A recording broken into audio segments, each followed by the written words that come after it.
Here's what he wrote. He's middle of the pack under the right circumstances, which include a competent offensive coordinator and coherent play calling replete with imagination and motion. The Patriots have injected that with the return of offensive coordinator Bill O'Brien, but is building around Mac the surest path back to contention? No, they should divest him for draft capital and invest in another number 10 wearing QB Jimmy Garoppolo. Chris, I love you. You're so wrong. You're so wrong.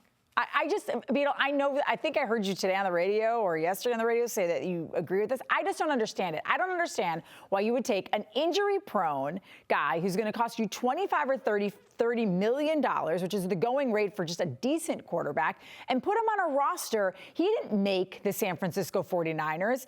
The 49ers made Jimmy Garoppolo. He was handed a roster that was Super Bowl ready, and he just managed to not screw it up. Is he really going to elevate this team any more than Mac Jones?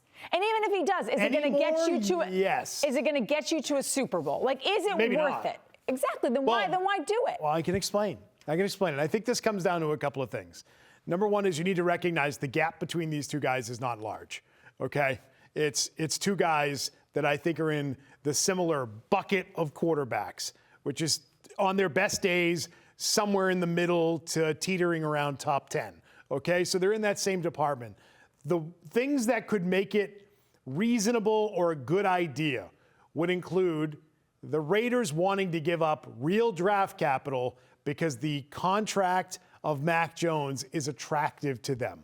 Because monetarily, he's cheap. Very cheap. And they might really need that right now with where they are. Okay, so if that's what is motivating them to give up real picks that you could then flip for a top receiver, if that's T. Higgins or any other guy you want to plug in name-wise that gives you the capital to go out and make that trade. Boy. Well, and this is what Gasper laid out. This is pie in the sky. This is what Gasper did lay out in his column. So got to read the story. Okay, yeah. You got to read the whole story. I'm all for that. So, love reading. If that's the way you can flip it, get that receiver, that upgrades your offense. You get a quarterback that I do think is slightly better than Mac Jones. And along the way, now you've got the receiver that you didn't have to give up your own picks for, and then you can use your first-round pick on a tackle. Well, all of a sudden, you've got an upgraded receiver, an upgraded tackle. Oh, and your quarterback got a little bit better. And if he's injured, which he often is. Often. If he's injured, well, everybody loves Bailey Zappi. Just put Zappi back in there.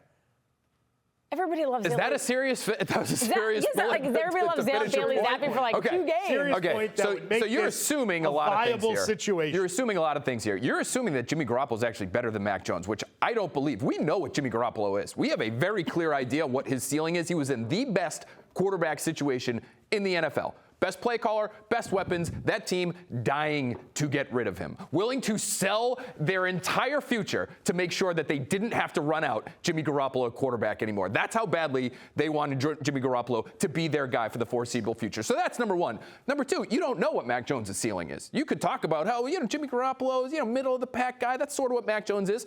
You have no idea. Because Mac Jones had a pretty good rookie year, and then he had a second year that was completely wasted. So no one knows what he could be. I think Mac Jones could be sniffing the top 10 range, which I don't think Jimmy Garoppolo is. You're also assuming that the Raiders might be willing to give up a first-round pick for Mac Jones, which they might. And I like Mac Jones, and you're right about the value thing, and we're going to get to that.